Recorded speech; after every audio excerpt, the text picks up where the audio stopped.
हमारी मुख्यमंत्री बहन सुश्री मायावती जी के कार्यकाल में जो काम हुआ है वो काम शायद उत्तर प्रदेश में अभी तक किसी भी पार्टी की सरकार ने नहीं।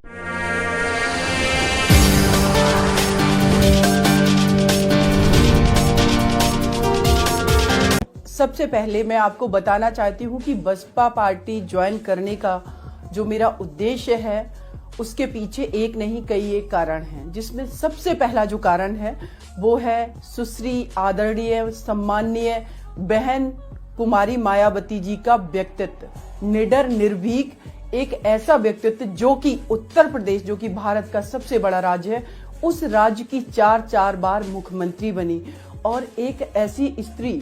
जो एक देश के उस तबके से आती है जिस तबके को इस देश में छुआछूत के आधार पर अस्पृश्य माना गया, लेकिन उस बेटी ने इन सारी कुरीतियों को दरकिनार करते हुए अपना परचम लहरा करके एक स्पेस बनाया और उन्होंने लड़ाई की और इस अपने कहेंगे कि बहुत निडर और निर्भीक व्यक्तित्व से इस देश को ये मैसेज दिया कि दलित समाज का व्यक्ति और वो भी स्त्री, वो भी सत्ता शासन का संचालन किस तरीके से कर सकती है और जिसका उदाहरण अब मैं उनके कामों से गिनाना चाहती हूं। अगर उनके कामों की बात करें तो 2007 से लेकर के 2012 का जो शासनकाल रहा है, आप मीडिया रिपोर्ट में या हर जगह ये देखेंगे कि उत्तर प्रदेश राज्य में जो बेटियां थी वो पूरी तरीके से सुरक्षित थी। उत्तर प्रदेश राज्य में लॉ एंड ऑर्डर अगर किसी भी मुख्यमंत्री के शासनकाल में सबसे ज्यादा सुदृढ़ माना जाता है, कानून का राज कैसे स्थापित होता है, ये बहन सुश्री मायावती जी ने कर दिखाया। उसके अलावा अगर बात करें, उन्होंने जो नारा दिया सर्वजन हिताय सर्वजन सुखाय का, वाकई में एक बेटी जो कि दलित समाज से आ रही थी, लेकिन जब वो शासन सत्ता में आई तो उन्होंने किसी के साथ बिना भेदभाव किए इस देश के हर वर्ग को भागीदारी दी, हर वर्ग को अपने कैबिनेट में जगह दी, चाहे वो ओबीसी समाज हो, चाहे वो ब्राह्मण समाज हो, चाहे वो दलित समाज हो, चाहे वो माइनॉरिटी हो, हर किसी को उन्होंने भागीदारी दी अपने कैबिनेट में। और साथ ही साथ उन्होंने जो योजनाएं थी उन योजनाओं को किस तरीके से हर वर्ग के लिए बनाया। अगर ये भी मैं कहूं कि जन कल्याणकारी या हमारे संविधान में जो नीति निर्देशक तत्व हैं, जिसमें ये कहा गया कि राज्य जो है वो कल्याणकारी राज्य की स्थापना करेगा और अगर इस देश का कोई भी व्यक्ति वाकई में कल्याणकारी राज्य कैसा होता है तो वो बहन मायावती जी के शासनकाल को देख सकते हैं हम लोग। क्योंकि अगर किसानों की बात करें तो किसानों के लिए जिस तरीके से एमएसपी, कैसे उस एमएसपी के रेट पर उनको उनकी फसल का मूल्य दिया जाता है, ये उन्होंने कर दिखाया। किस तरीके से जो उनके शासनकाल से पहले के जो कार्यकाल था, जो जिस पार्टी का था, उन्होंने रोक लगा रखी थी नौकरियों पर, उन नौकरियों पर उन्होंने रोक हटा करके उत्तर प्रदेश के युवाओं को रोजगार दिलाया। बैकलॉग की जो बहुत सारी भर्तियां पेंडिंग पड़ी हुई थी उनको भर्ती, लोगों को, युवाओं को भर्ती करवाया और एक नहीं ऐसे उनके हजारों काम हैं। विश्व स्तरीय उन्होंने छह हमारे यूनिवर्सिटी दी, उसके अलावा कॉलेज बनाए। कॉलेज में माता सावित्रीबाई फुले इंटर कॉलेज की बात करें, महामाया कॉलेज की बात करें, और जितना हमारे देश के जो सामाजिक क्रांतिकारी योद्धा रहे उन योद्धाओं के नाम पर, उन महान विभूतियों के नाम पर उन्होंने जो स्मारकों की स्थापना की, इन सारी चीजों की मैं कहूंगी कि इतनी देर से मैं बोल रही हूं, उसके बावजूद भी ये लिस्ट बहुत लंबी है और मुझे लगता है कि बसपा पार्टी के कार्यकाल में या हमारी मुख्यमंत्री बहन सुश्री मायावती जी के कार्यकाल में जो काम हुआ है वो काम शायद उत्तर प्रदेश में अभी तक किसी भी पार्टी की सरकार ने नहीं किया। इसीलिए आज मैंने प्रेरित होकर के बहन मायावती जी के साथ मिलकर के ये डिसाइड किया है कि उनकी पार्टी के साथ मैं काम करूंगी और उनके ही लीडरशिप में, उनके ही आइडियोलॉजी पर मैं काम करती रहूंगी।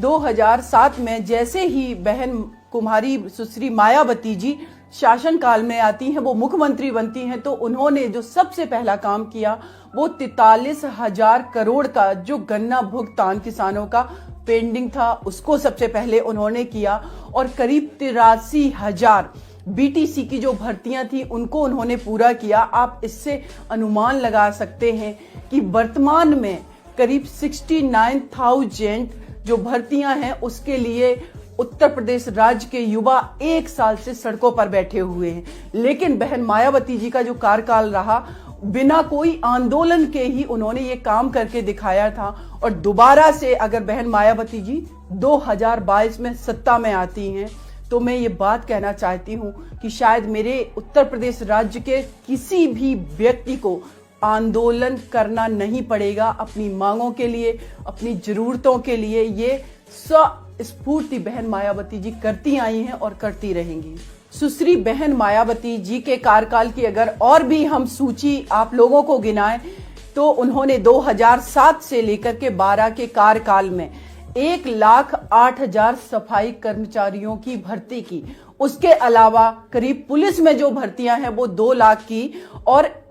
जिसमें 41,000 कांस्टेबल की भर्ती एवरी ईयर 2012 तक होती रही। अब सोचने वाली बात है कि जो हम लॉ एंड ऑर्डर की बात कर रहे थे, बिना पुलिस को भर्ती किए, क्योंकि संख्या निरंतर बढ़ रही है, ये कैसे संभव हो पाएगा। तो उन्होंने हर उस रूट पर जाकर के काम किया जिससे जो है लॉ एंड ऑर्डर सुदृढ़ हो सकता था। लेकिन उसके बाद के कार्यकाल की बात करें, एक भी पेपर उत्तर प्रदेश आयोग द्वारा ऐसा नहीं हुआ जिस पेपर में, जिस परीक्षा में उसको हाई कोर्ट में रिट पिटीशन या सुप्रीम कोर्ट के रिट पिटीशन के द्वारा ना गुजरना पड़ा। क्योंकि कभी पेपर लीक हो जा रहा है, कभी एग्जाम टलते जा रहे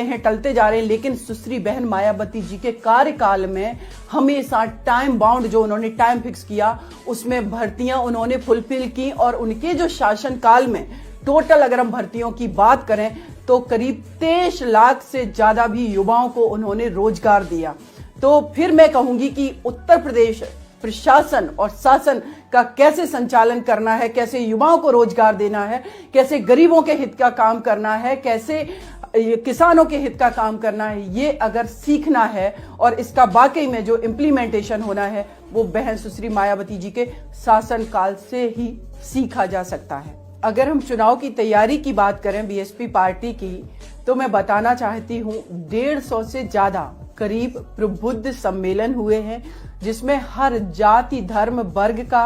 व्यक्ति जिसने भागीदारी निश्चित की थी, अपनी सुनिश्चित की थी। उसके अलावा करीब 500 से ज्यादा रैलियां हुई हैं, बैठकें हुई हैं जिसमें उत्तर प्रदेश के युवा महिलाओं ने भागीदारी की। और अगर ये तो हो गया हमारा राज्य स्तर के जो भी कार्यक्रम हुए, जो सम्मेलन हुए,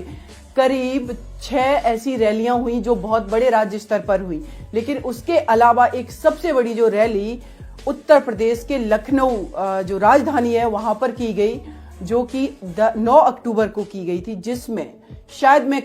कहूंगी कि जितनी भी अन्य जो पार्टियां हैं उन पार्टियों की इंडिविजुअल कार्यक्रम में, रैलियों में इतनी भीड़ नहीं आई जितनी एक रैली में करीब 5 लाख से ज्यादा संख्या में लोग एकत्रित हुए थे। तो ग्रास रूट लेवल की हमारी ये तैयारी है। इसके अलावा अगर हम बात करें जिला स्तर पर जाने की, तो जिला स्तर से पर बूथ लेवल पर भी हम इतना स्ट्रॉन्ग तरीके से तैयारी कर रहे हैं कि हजारों की संख्या में जो काडर में काम करने वाले लोग हैं वो दिन रात एक करके हजारों की संख्या में मीटिंग्स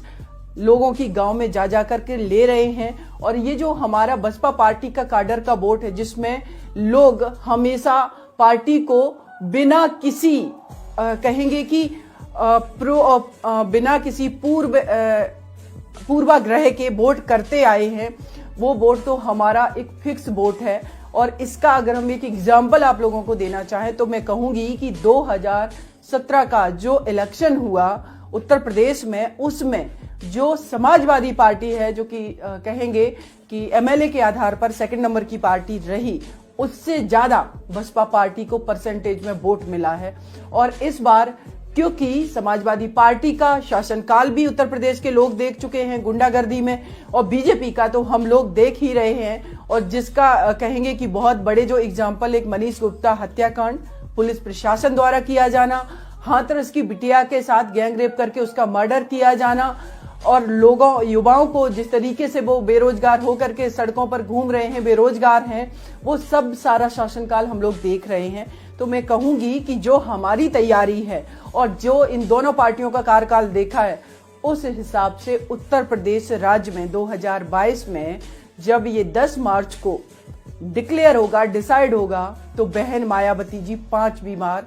उत्तर प्रदेश के सबसे बड़े, जो कहेंगे भारत का जो सबसे बड़ा राज्य उत्तर प्रदेश जनसंख्या के आधार पर, उसकी 5वीं बार मुख्यमंत्री बनेगी और फिर से वही सारे काम बिना किसी भेदभाव के जन कल्याणकारी योजनाओं के साथ सुनिश्चित किए जाएंगे।